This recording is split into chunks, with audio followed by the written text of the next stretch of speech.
ចំណុចសំខាន់ដែលមាននៅក្នុងសភៅប្រើមនុស្ស2នាក់ឲ្យបានផលស្មើនឹង7នាក់អញ្ចឹងយើងមកដឹងថាតើ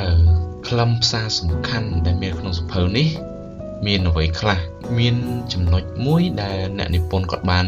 លើកឡើងថាបើសិនជាយើងចង់កើតកន្លែងការងារដ៏ល្អបំផុតអំពីចវាយនាយតើគាត់អាចបង្កើតក្រុមការងារដ៏ល្អនោះបានអត់ដើម្បីតម្រង់គោលដៅទៅលើការឆ្ពោះទៅរកការសម្រេចនៅគោលដៅរបស់ក្រុមហ៊ុនការសម្រេចគោលដៅរបស់ក្រុមបាទអញ្ចឹងយើងមកមើលថាតើអ្នកនិពន្ធគាត់បានស្រង់ចំណុចសំខាន់អ្វីខ្លះដើម្បីជាការណែនាំដើម្បីជាចំណុចដែលបានបំភ្លឺផ្លូវទៅឲ្យ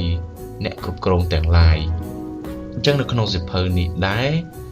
គឺអ្នកនិពន្ធគាត់បានរំលេចពាក្យមួយថា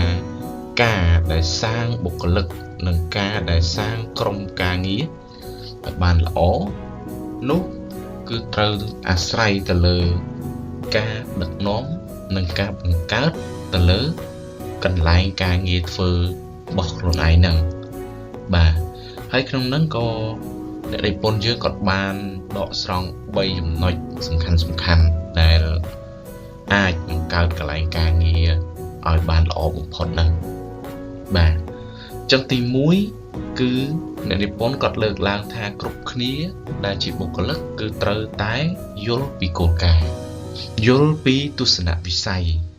ភារកិច្ចគោលដៅនិងគោលបំណងរបស់ក្រុមហ៊ុនឲ្យច្បាស់អូខេអញ្ចឹងកន្លែងនេះអង្គភាពមួយណាក៏ដូចអង្គភាពមួយណាដែរគឺភាគច្រើនគឺ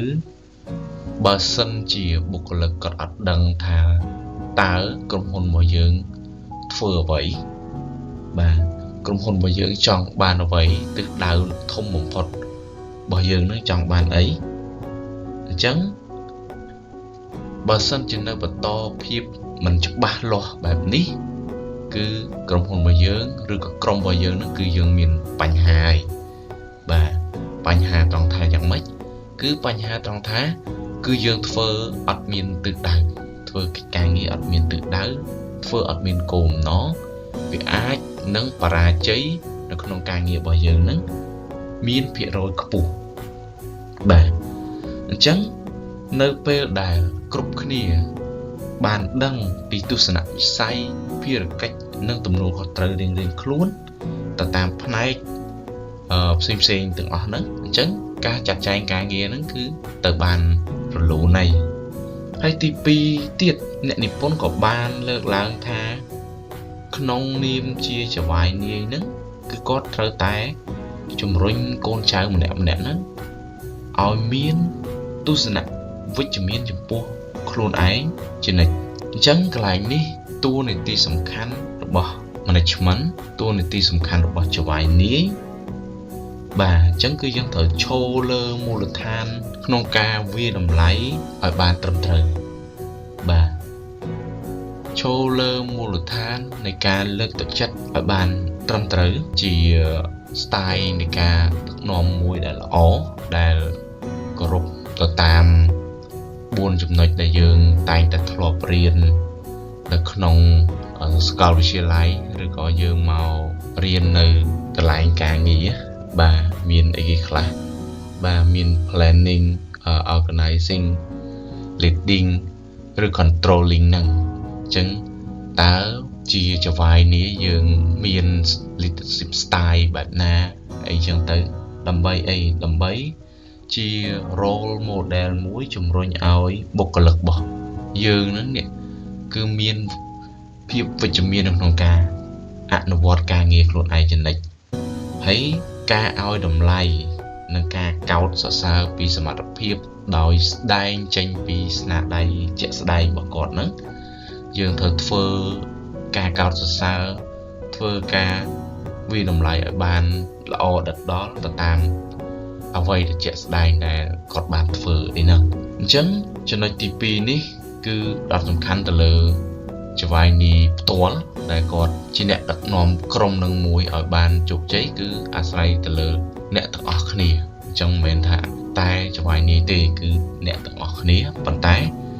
គឺតួនាទីសំខាន់គឺចង្វាយនេះនឹងឯងបាទជាមិនជើនឹងឯងហើយអ្នកនិពន្ធក៏បាន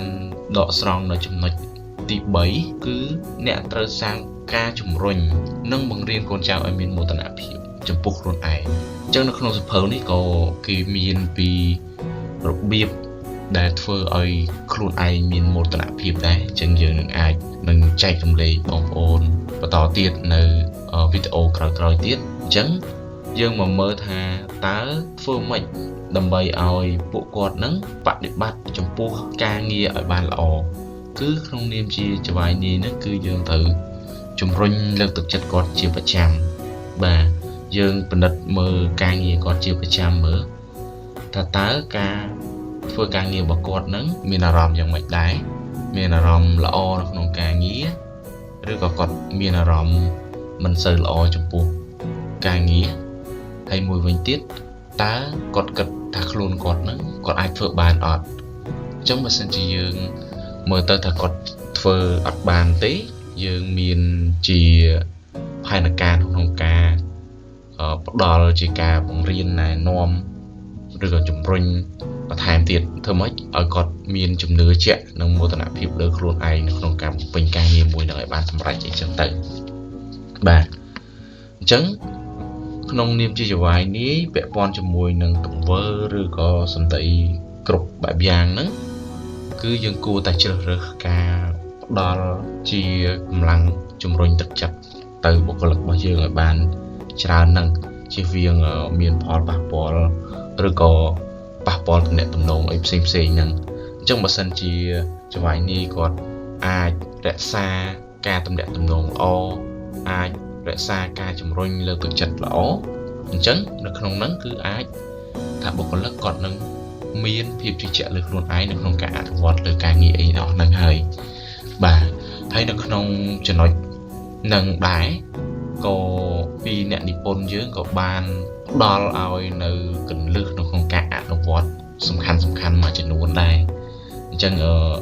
ខ្ញុំសូមលើកឡើងបន្តិចទៅដើម្បីឲ្យបងប្អូនដឹងថាតើការអនុវត្តទៅលើគន្លឹះសំខាន់ហ្នឹងមានអីខ្លះអញ្ចឹងទី1ហ្នឹងក៏ជាចៅហ្វាយនេះលោកអ្នកជា manager របស់គេយើងត្រូវមើលថាតើវាមានឧបសគ្គអីខ្លះក្នុងការដែលយើងអនុវត្តការងារហ្នឹងដែលវារារាំងប្រសិទ្ធភាពការងាររបស់យើងហ្នឹងអញ្ចឹងយើងអាចឆែកមើលបន្ថែមទៀតមើលទី2ហ្នឹងគឺប្រាប់ពីគុណសម្បត្តិផ្នែកគ្រប់គ្រងដែលសំខាន់បំផុតហើយទី3កំណត់ទស្សនវិស័យនិងភាពច្បាស់លាស់គួរឲ្យភ្ញាក់ផ្អើលរបស់ក្រុមហ៊ុនឲ្យគាត់បានដឹងថាធុរកិច្ចរបស់យើងនឹងយើងធ្វើអីអញ្ចឹងយើងកំណត់ឲ្យច្បាស់ទៅយើងចែកលេខបុគ្គលិកយើងឲ្យបានដឹងទៅបាទទី4អនុវត្តចំពោះកូនចៅគ្រប់គ្នានឹងនៅលើមូលដ្ឋានផ្លូវវិជ្ជមានមួយហើយនឹងមានការសរសើរកន្លែងនេះគឺកូនចៅគឺស្មើគ្នាទាំងអស់អត់អាចថាពីណាគេលើពីណាអីទេអញ្ចឹងការបែងចែកការងារដូចគ្នាដែរអញ្ចឹងគឺយើងអាចបែងចែកដោយស្មើភាពអញ្ចឹងទី5គួរតែសាងមោទនភាពចំពោះខ្លួនឯងនិងចំពោះក្រុមការងាររបស់យើងនឹង